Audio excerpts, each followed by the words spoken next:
अतिशय चांगल्या पद्धतीचं नियोजन या सहाही शासकीय वसतिगृहांमध्ये करत आहोत. शुभमंगल योजनेच्या अंतर्गत आतापर्यंत 10 सामूहिक विवाह सोहळे पार पडलेले आहेत. आतापर्यंत जिल्ह्यामध्ये 4 वन स्टॉप सेंटर आहेत जे मंजूर झालेले आहेत, त्यांच्या माध्यमातून काम केलं जातं. त्याचबरोबर एसटी महामंडळ आणि PM-पल यांच्यामध्ये आता आपण पाहतोय स्वारगेटच्या घटनेच्या नंतर सुद्धा आयोगाच्या वतीनं ज्या काही सूचना दिल्या होत्या, यामध्ये महिला सुरक्षा कर्मचारी नेमणं, त्या सर्वांची नियुक्ती त्या सर्व आगारांमध्ये करण्यात आलेली आहे. स्वच्छतागृह ही चांगल्या पद्धतीने आहेत. स्वच्छतागृह ही मोफत आहे. जरी सुद्धा कोणी पैसे आकारत असेल तर त्याबाबतची तक्रार ही केंद्र प्रमुखाकडे त्या ठिकाणी करावी, जेणेकरून त्यांच्यावरती कारवाई करण्यात येईल. हिरकणी कक्ष हे प्रत्येक ठिकाणच्या आगारामध्ये आहेत. बऱ्याच ठिकाणी त्याचा वापर केला जात नाही, पण प्रवासी महिला यांनी गरज भासल्यास जरूर हिरकणी कक्षाचा वापर करावा.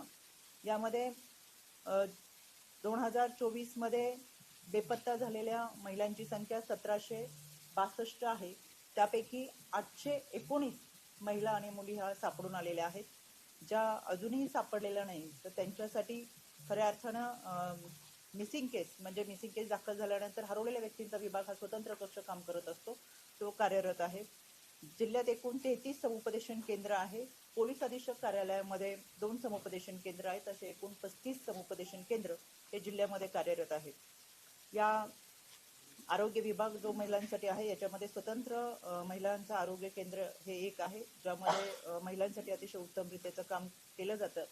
डॉक्टर दीनानाथ मंगेशकर हॉस्पिटलच्या पार्श्वभूमीवर अनेक तक्रारी ह्या राज्य महिला आयोगाकडे देखील आलेल्या आहेत आणि आपल्यापर्यंत देखील येत असतात. मला आपल्या माध्यमातून सर्वांना आवर्जून सांगायचंय, हॉस्पिटलच्या संदर्भात कोणतीही तक्रार असेल, त्याचबरोबर आरोग्य सुविधा देण्याबाबत कोणतीही तक्रार असेल, डॉक्टरांच्या संदर्भात कोणतीही तक्रार असेल तर आपण 104 क्रमांकावरती आपली तक्रार जरूर नोंदवा. हा टोल फ्री क्रमांक आहे, याची दखल घेतली जाईल.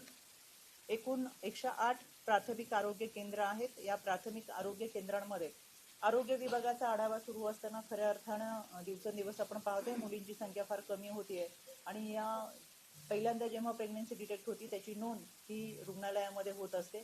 त्याच्यानंतर जेव्हा तो मुलीचा गर्भ आहे असं जेव्हा जाणवतं तेव्हा 3 किंवा 3.5 किंवा 4 महिने झाल्यानंतर मोठ्या प्रमाणातलं ॲबॉर्शनचं प्रमाण वाढले.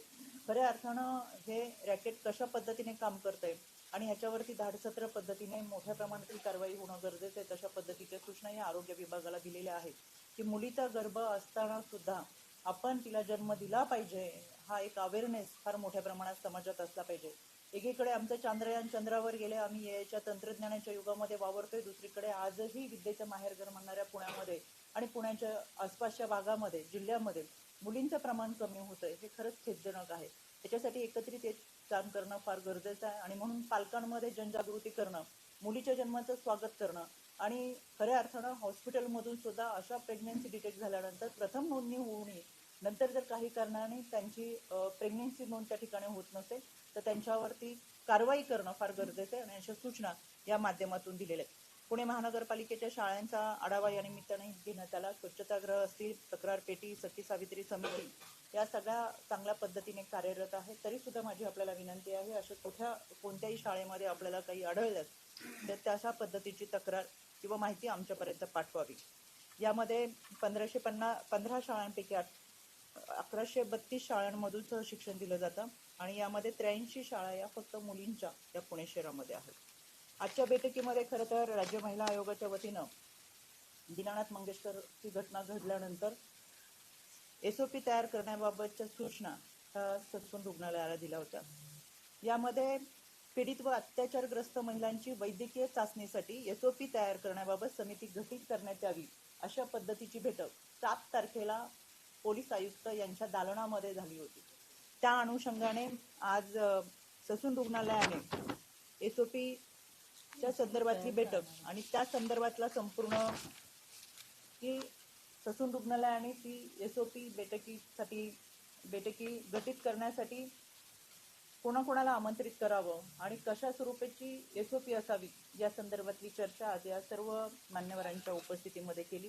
तर यामध्ये संचालक आरोग्य सेवा, अधिष्ठाता ससून रुग्णालय, माननीय पोलीस आयुक्त पुणे यांचे प्रतिनिधी, फॉरेन्सिक विभाग प्रमुख, मानसोपचार तज्ञ विभाग प्रमुख ससून रुग्णालय, स्त्रीरोग तज्ञ प्रमुख ससून रुग्णालय आणि शस्त्रक्रिया विभाग ससून रुग्णालय अशा 8 सदस्य या एसओपीच्या समितीमध्ये असावेत आणि त्यांच्याकडून ज्या काही पद्धतीने त्या एसओपी येतील त्या पद्धतीने एसओपी ही केवळ पुणे शहरासाठीच नाही, ससून रुग्णालयासाठीच नाही, तर ती इतर ठिकाणीही लागू करण्यात यावी. तर अशा पद्धतीची ही एसओपीच्या संदर्भातली बैठक आज या ठिकाणी पार पडली. त्याचं मला समाधान वाटतंय की या निमित्तानं खऱ्या अर्थानं आपण एक चांगल्या पद्धतीचं सुसूत्रता, नियोजन पद्धत काम या निमित्तानं करू शकू आणि ज्या अन्यायग्रस्त आहेत, पीडित महिला आहेत, त्यांची तपासणी करत असताना तातडीने निकाल तो सीपी कार्यालयाला आवश्यक असतो तो त्यांना मिळावा. बऱ्याच वेळा गुन्हा घडल्यानंतर तो तपास हा ससून म्हणजे पोलीस करत असताना त्याची काही वैद्यकीय तपासणी असते, त्याचा अहवाल हा ससून रुग्णालयाकडून येणं बाकी असतं, तर त्याच्यामध्ये बराचसा कालावधी जातो आणि परिणामी आरोपीवरती करण्यात येणारी कारवाई याच्यामध्ये दिरंगाई होत असते. तर ही दिरंगाई होऊ नये यासाठी तातडीने मेडिकल अहवाल मिळावा आणि पोलिसांना देखील त्याच्यावरती कारवाई करता यावी याच्यासाठी ही एसओपी अतिशय फायदेशीर ठरेल आणि ती लवकरच अंमलात आणली जाईल. दुसरी गोष्ट, या सगळ्या पत्रकार परिषदेमध्ये मला आवर्जून सांगायचे, स्वर्गीय तनिषा बिसे या प्रकरणामध्ये 9 तारखेला बिसे कुटुंबियांनी अलंकार पोलीस चौकीमध्ये तक्रार नोंदवलेली आहे आणि ही 9 तारखेला तक्रार पोलिसांकडे देत असताना त्यांनी सविस्तरपणे जी काही घटना घडली याची तक्रार नोंदवत असताना त्यांच्यावर गुन्हा नोंदवावा अशी मागणी केली. आपल्याला माहिती आहे, यापूर्वी वेळोवेळी मी या घटनेतल्या जी काही माहिती आपल्या समोर येते ती माहिती सातत्याने सादर करते.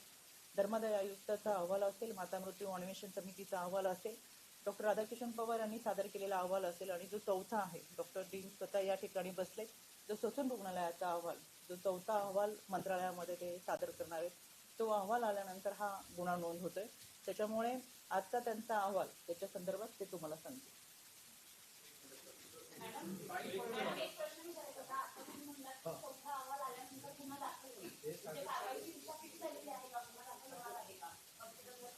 याच्यामध्ये राज्य महिला आयोग, मी सातत्याने सांगते, मनीषा बिसे पुन्हा घडूच नये याच्यासाठी राज्य महिला आयोग पूर्ण ताकदीने प्रयत्न करते आणि यामध्ये सुद्धा ही जी तक्रार 9 तारखेला दाखल झाली आहे, यांनी बिसे कुटुंबियांनी पूर्णपणे आपली तक्रार आणि सविस्तररित्या यामध्ये मांडलेली आहे. या तक्रारीमध्ये त्यांची गोपनीय माहिती सार्वजनिक करण्याप्रकरणी तसेच डॉक्टरांनी केलेला हलगर्जीपणा याच्यामुळे झालेला मातेचा मृत्यू या संदर्भात त्यांनी ती तक्रार दिलेली आहे. जो अहवाल सुरुवातीला डॉक्टर राधाकिशन पवार यांनी माझ्याकडे दिला, जो मी तुमच्या समोर मांडला, त्याच्यावरचा टप्पा हा रुग्णालयावरतीच आहे आणि अजूनही मी त्यावरती ठाम आहे. त्याच्यामुळे जो चौथा अहवाल सादर होईल या संदर्भात पुढे जाऊन मला तुम्हाला सांगायचंय. आज सकाळीच माझं माननीय मुख्यमंत्री महोदय देवेंद्रजी फडणवीस साहेब यांच्याशी बोलणं झालं आणि त्यांनी देखील सांगितलं की मी सुरुवातीपासूनच सूचना केलेल्या आहेत, ते देखील यामध्ये कोणी दोषी असतील आणि हा चौथा अहवाल आल्यानंतर त्यांच्यावरती कारवाई होईल अशा पद्धतीने देखील त्यांनी सूचना केलेल्या आहेत. त्याच्यामुळे अहवाल आल्यानंतर खऱ्या अर्थाने गुन्हा नोंद करू शकतो. मी परत एकदा सांगते, कोणतीही गोष्ट ही करताना तात्पुरती मलमपट्टी आपल्याला करायची नाहीये. यामध्ये जे काही चुकीचं घडलेलं आहे, जे काही दोषी आहे, अहवाल आल्यानंतर त्यांच्यावरती जे गुन्हे दाखल होतील त्यानुसार कायदेशीर कारवाई केली जाईल. मी परत सांगते, इथून पुढे कोणतीही तनिषा बिसे होणार नाही यासाठीचा आमचा प्रयत्न.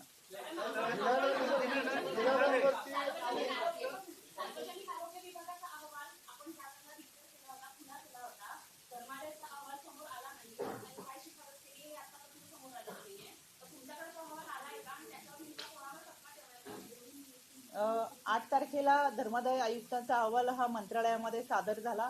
11 तारखेला सायंकाळी माता मृत्यू अन्वेषण समितीचा अहवाल देखील हा मंत्रालयामध्ये सादर झाला. आज सकाळी सन्माननीय मुख्यमंत्री महोदयांनी सांगितलं, 4ही अहवाल एकत्र करून त्या पद्धतीने आम्ही कारवाई करणार आहोत.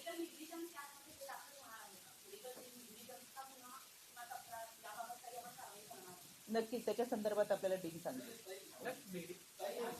आपण त्यांचं ऐकू, एक मिनिट त्यांचं ऐकू. महत्वाचा मुद्दा आहे, कुटुंबाची जी मागणी आहे ती पूर्ण होणार आहे का? 100%.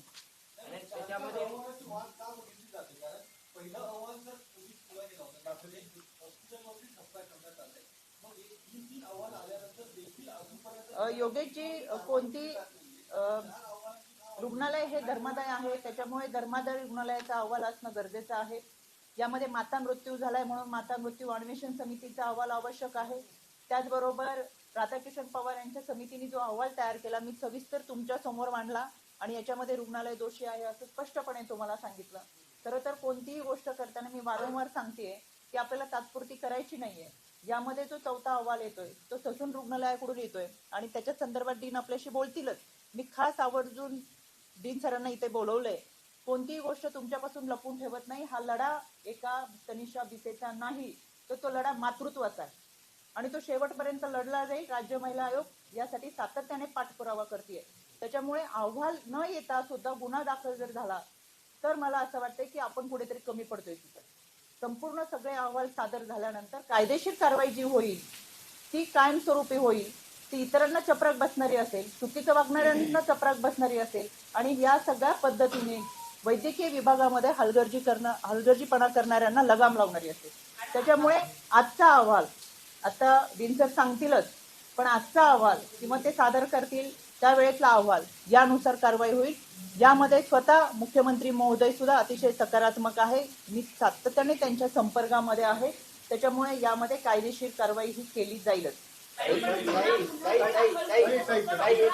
यांचा जो अहवाल येणार आहे त्या अहवालामध्ये असं म्हणतात, कायदेतज्ञ असं म्हणतात की या अहवालामध्ये फक्त मेडिकल हलगर्जीपणा झाला का नाही हे ठरवलं जाणार आहे. दिनानाथला त्यांची ट्रीटमेंटच झाली नाही तर त्या दिनानाथ मंगेशकर हॉस्पिटल सुटणार कसं काय नाही असं का वाटतं तुम्हाला त्यांच्यावर? म्हणून आपण आधी त्यांचं ऐकू आणि तसंच राहू दे. मी थोडं तिकडे तसंच राहू दे.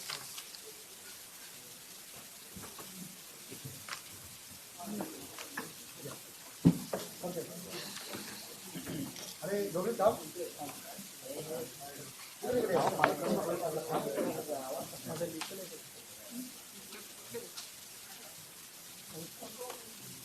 पोलिसांकडून आपल्याला पत्र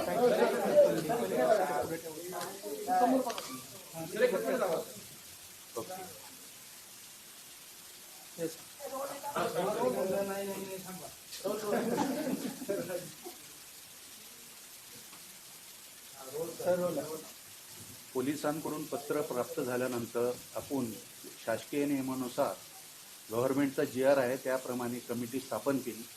कमिटीने बऱ्यापैकी मिटिंगा घेतल्यात आजपर्यंत आणि आज मला माहिती मिळाली की अहवाल अंतिम टप्प्यात आहे. तो आपण आजच सादर करण्याचा प्रयत्न करणार आहोत. मेडिकल नेग्लिजन्स कमिटी आहे त्याचं काय स्वरूप आहे, काय कामकाज त्यांच्या नियमानुसार काय करू शकतात? आपला महाराष्ट्र गव्हर्नमेंटचा GR आहे त्याच्यानुसार त्या नियमानुसार आपण त्या कमिटीमध्ये सदस्य नेमतो आणि उपचारामध्ये काही हलगर्जीपणा झालेला आहे का याबाबत ही कमिटी काम करते. तर कशा पद्धतीने गुन्हे दाखल केले?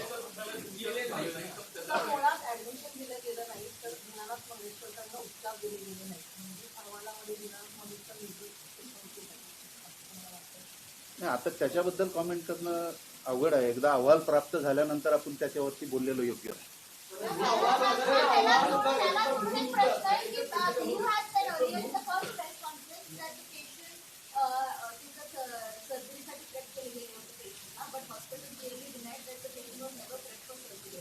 विदाउट ऍडमिशन पेशंटला सर्जरीसाठी शेअर करणं किंवा त्यांचं जे रोग बदलणं ते सगळं केलं गेलं होतं असं कानूनीने पुन्हा सांगितलेलं आहे. पण hospital is there and she was never admitted. So because she was never admitted म्हणून मेडिकल नेग्लिजन्स होणार नाही का की तिला प्रेस केलं होतं सर्जरीसाठी नंतर तिला सर्जरीतनं हटवलं गेलं ह्याच्यासाठी त्यांच्या मेडिकल नेग्लिजन्स काही ऍक्शन होणार आहे का?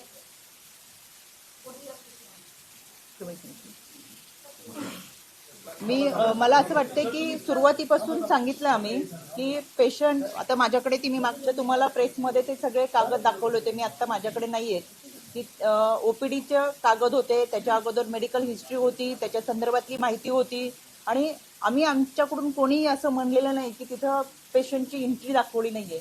सातत्याने तो प्रश्न तुमच्याकडून येतो. म्हणजे जर पेशंटला ऑपरेशन थिएटरमध्ये घेऊन जाणार असेल, आता फार जाहीररित्या बोलतोय आपण काही गोष्टी, पण तरी सुद्धा मी सांगितलं होतं की पूर्ण ऑपरेशनचं प्रिपरेशन करूनच आत चालवलं होतं पेशंट. इथपर्यंत जर पेशंट आतमध्ये चालवलं असेल तर मेडिकल म्हणजे पेशंटची एंट्री कशी नाहीये हाच प्रश्न मला अजूनही पडतो. किंवा आपण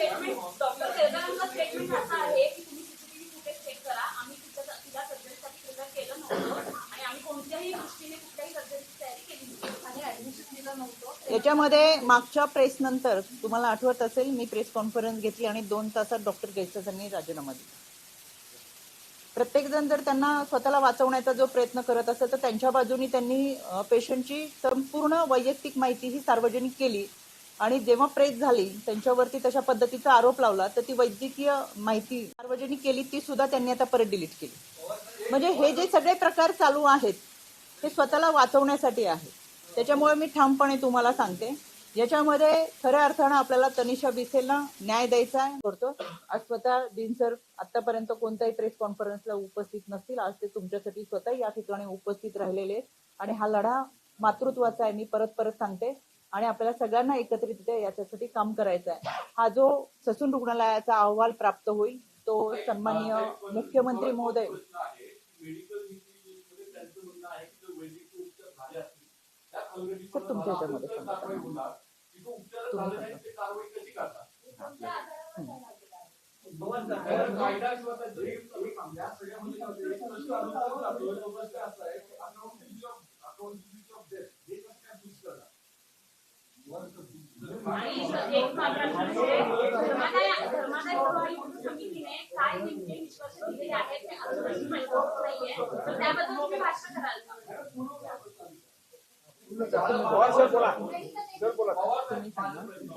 बोला. उपचार झाले नाही तर ते मेडिकल नीतीचं असं तुमचा नियम कायदा सांगतो उपचारात हलगर्जीपणा असेल तर कारवाई होणार. मग दिनानाथ कोण काय करणार? आता जे काही कागदपत्र पोलिसांनी आम्हाला दिलेले आहेत ते कागदपत्र आपण ते सगळे कागदपत्र व्हेरीफाय करतो. त्यामध्ये काय काय आहे जसं म्हणतात की दीनानाथमध्ये गेले होते किंवा नव्हते गेले. तर आता पोलिसांनी जी कागदपत्र दिलेली आहेत ती मी कमिटीकडे सुपूर्द केलेली आहेत. तर ते त्याचं सगळं अवलोकन केल्यानंतरच ते आपल्याला सांगता येईल काय आहे. या घटनेला जवळपास 14-15 दिवस झालेले आहेत. या आधी किती अहवाल जमा झालेले आहेत? ससूनचा अहवाल तर इतका महत्वाचा असताना देखील एवढे दिवस का लागतात ससूनच्या अहवालाला? 14-15 दिवस. ससूनकडे जे आलेलं आहे ज्या दिवशी आलं त्याच दिवशी आपण कमिटी फॉर्म केलेली आहे. योगेशजी 9 किंवा 10 तारखेला आलेले आहे. मॅडम चॅरिटी कमिशनचा रिपोर्ट एक्झॅक्टली काय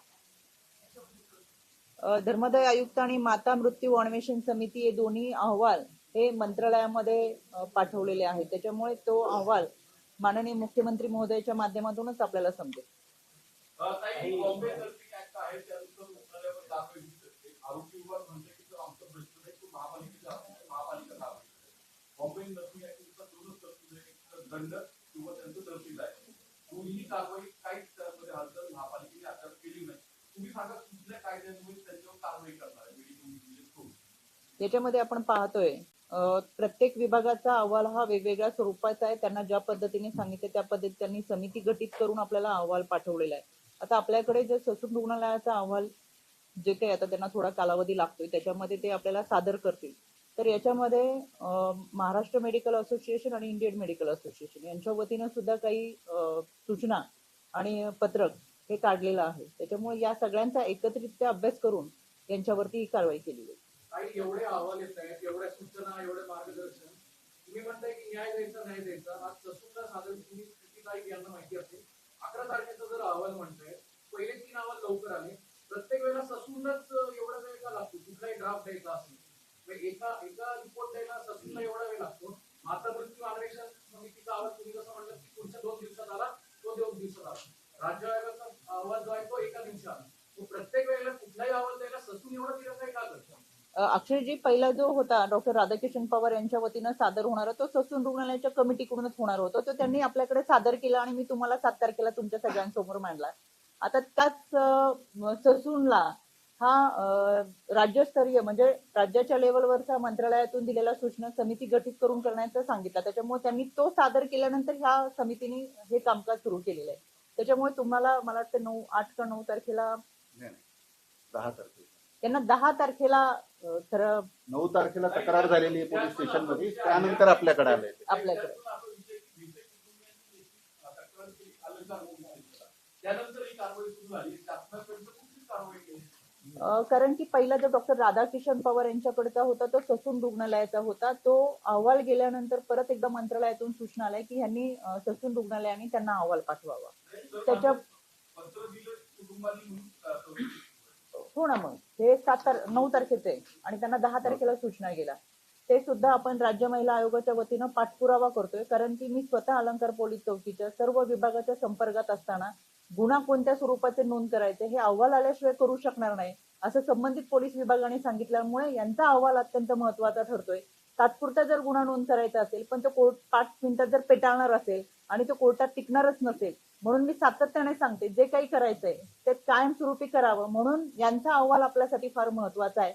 इतर अहवाल आलेत आणि मी त्या अहवालात सुद्धा सांगितलं की सुरुवातीपासूनच आपण रुग्णालयावरती टपका ठेवलेला आहे, ते दोषी आहेत आणि याचा पाठपुरावा आम्ही करू.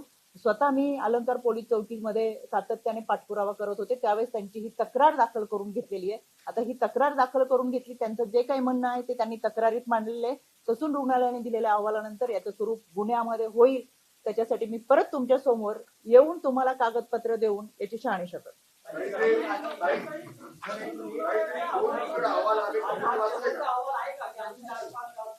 अगोदर 2च अहवाल होते, आता परत 4 झाले.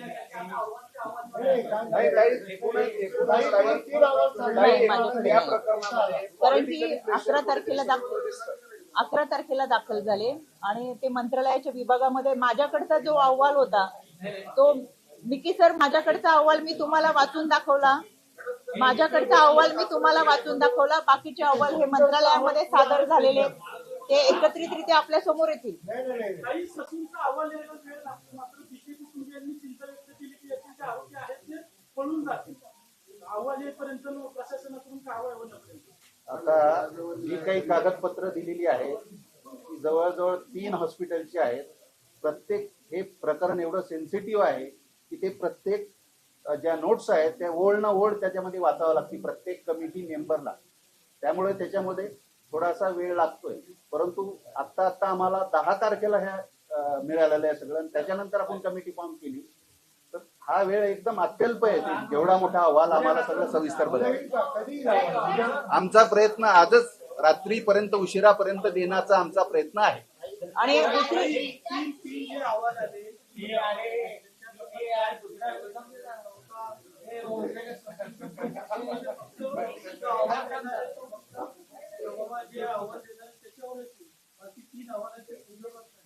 पहिला अहवाल मी तुमच्या सगळ्यांसमोर सांगितलं स्पष्टपणे. दुसरा आणि तिसरा अहवाल हा मंत्रालयामध्ये सादर झाला आणि ससून हॉस्पिटलकडून येणारा 4था अहवाल तो देखील तुमच्या समोर सादर झाला. मॅडम ज्या दिवशी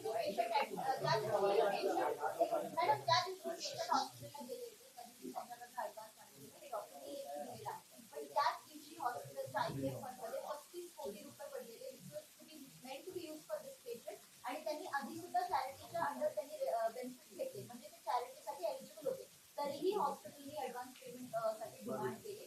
तर the hospital is blaming the doctor now, पण हॉस्पिटल ऍडमिनिस्ट्रेशन किंवा ट्रस्ट विरुद्ध आपण काही ऍक्शन घेणार आहे का किंवा त्याचे काही प्रोव्हिजन आहे? यामधल्या ज्या तक्रारी आहेत त्या समितीच्या विरोधात आणि हॉस्पिटलच्या विरोधात आहेत. त्याच्यामुळे डॉक्टर, समिती आणि हॉस्पिटल या सगळ्यांच्या विरोधात ही तक्रार आहे आणि या अनुषंगाने कारवाई होईल.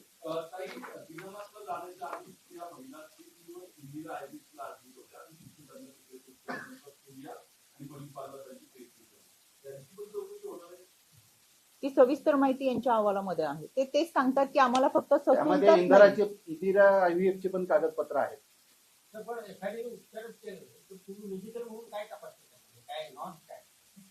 उपचारच नाही केले पण तुम्ही त्यांना दोषी टाकला काय? जी काही कागदपत्र आम्हाला पोलिसांकडून मिळालेली आहेत त्या कागदपत्रावरून आम्ही अहवाल देतो. मेडिकल बघणार कमिटी काय बघणार? कमिटी मेडिकल आहे. जे ट्रीटमेंट केलेले उपचाराची कागदपत्र आहे त्याच्यावरच आम्ही ते ओपिनियन देतो. प्रश्न तो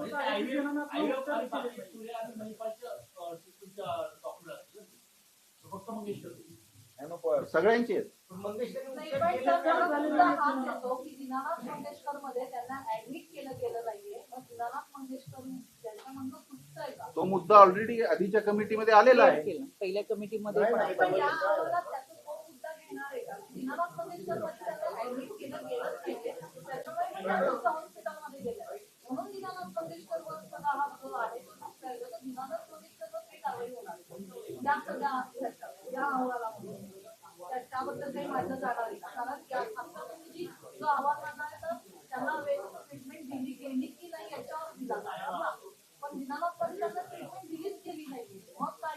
तो अहवाल आधीच्या कमिटीमध्ये ऑलरेडी आलेला आहे. मागच्या कमिटीमध्ये आपल्याला तो अहवाल दिलेला आहे सगळा आणि त्या अनुषंगानेच ही सगळी प्रोसेस सुरू आहे. काही पण राजकीय दृष्ट्या जर बघितलं तर या सगळ्या अहवालामध्ये कुठेतरी पॉलिटिकल प्रेशर दिसतं. तुम्हाला असं वाटतं का सीएमची बी टीम इथं काम करते? मला असं वाटत नाही बिलकुल. तसं असतं तर माननीय मुख्यमंत्री साहेब असतील, पुण्याचे पालकमंत्री आदरणीय अजितदादा असतील, यांनी तशा पद्धतीच्या सूचना संबंधित विभागाला दिलेल्या आहेत की जे काही अहवाल सादर करायचे ते स्पष्टपणे सादर करावेत आणि त्या अनुषंगाने कारवाई केली जाईल. कोणालाही पाठीशी घालणार नाही असं स्वतः मुख्यमंत्री आणि उपमुख्यमंत्री यांनी सांगितल्यानंतर मला असं अजिबात वाटत नाही कोणता दबाव आहे आणि असं कोणत्याही दबावाखाली कोणतीही समिती काम करत नाही. त्याच्यामुळे अशा पद्धतीचं मला वाटतं की जे वक्तव्य ते पूर्णपणे चुकीचं आहे. अहवाल सादर झाल्यानंतर ही पुढची कारवाई निश्चितपणे होईल. धन्यवाद.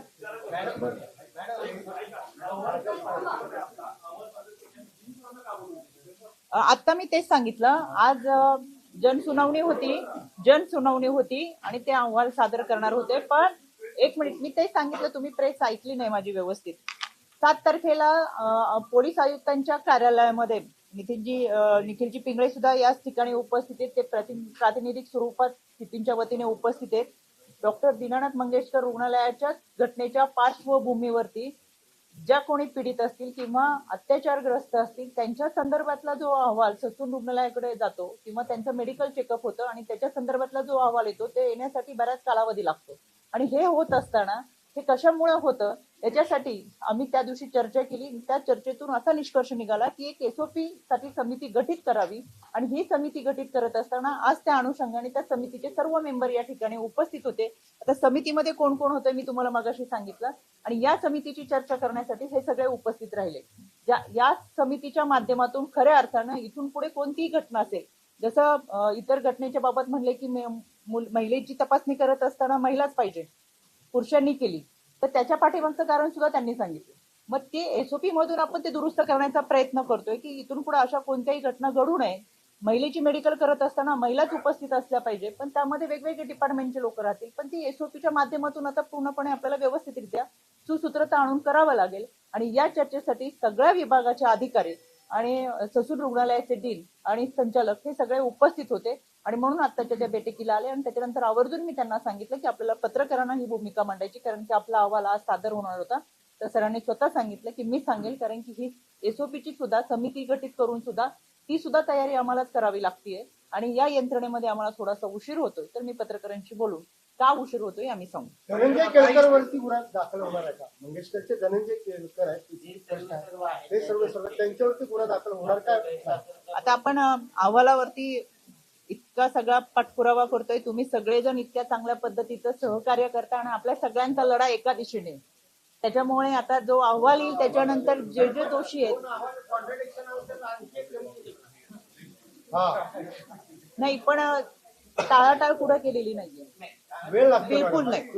सरांनी आता स्वतः डॉक्टरांनी सांगितलं की 10 तारखेला आम्हाला 15 ते 20 दिवस आले आणि कमी कालावधीमध्ये इंदिरा हॉस्पिटल असेल, ससून असेल, सूर्य असेल, मणिपाल असेल, इतक्या 4 हॉस्पिटलचा अहवाल 3 ते 4 दिवसात त्यांनी द्यावं हे अपेक्षा करणं सुद्धा चुकीचं आहे.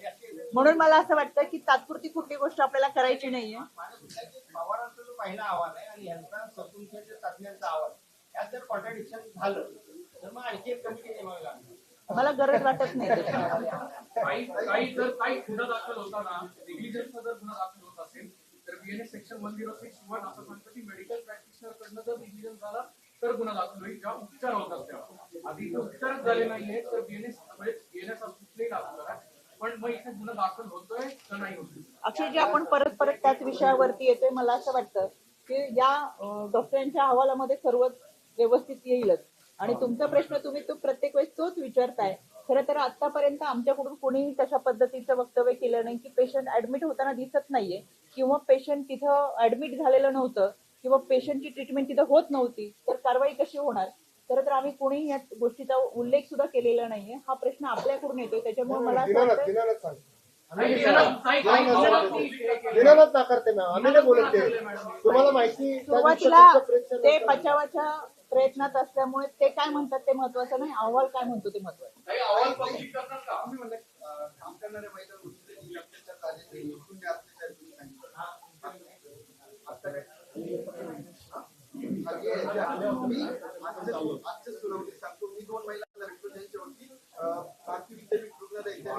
ओनरने अत्याचार केला अशा 2 महिलांची त्यांची नाव पण आहे. काय झालं नाही त्यांना? भारतीय विद्यापीठ बोला बोला. तुम्ही म्हणली की काम करताना महिलांवरती लैंगिक अत्याचार झालेला नाही म्हणजे सांगितलं पण आज मी 2 महिलांना राखली त्यांच्यावरती अत्याचार झाले दरबारामध्ये आले होते. आल्या होत्या आणि स्वतः निखिल सर होते. त्यांनी आमच्या आयोगाचं पत्र पण तुम्हाला दाखवलं असेल. आम्ही 1 महिन्यापूर्वीच त्यांची तक्रार दाखल करून घेतली. संबंधित काउन्सिलिंग विभागाकडून सुद्धा आम्हाला त्याचा खुलासा आलेला आहे. पण या सगळ्या महिला आउटसोर्स टीम मधून आलेल्या आहेत. त्यांच्या त्या प्रशासनाशी आणि हॉस्पिटलशी संबंधित नसल्यामुळे त्यांना वैयक्तिक तक्रार द्यावी लागणार आहे आणि त्या पद्धतीच्या सूचना सुद्धा संबंधित पोलीस स्टेशनला दिले. स्वतः निखिल सरांनी दिल्या. त्यांनी सांगितलं की आम्ही FIR नोंद करतो. पोलीस काही सहकार्य करत नाही. भेटून केला, तक्रार दाखल केली, कारवाई केली. तू मॅडमला सांग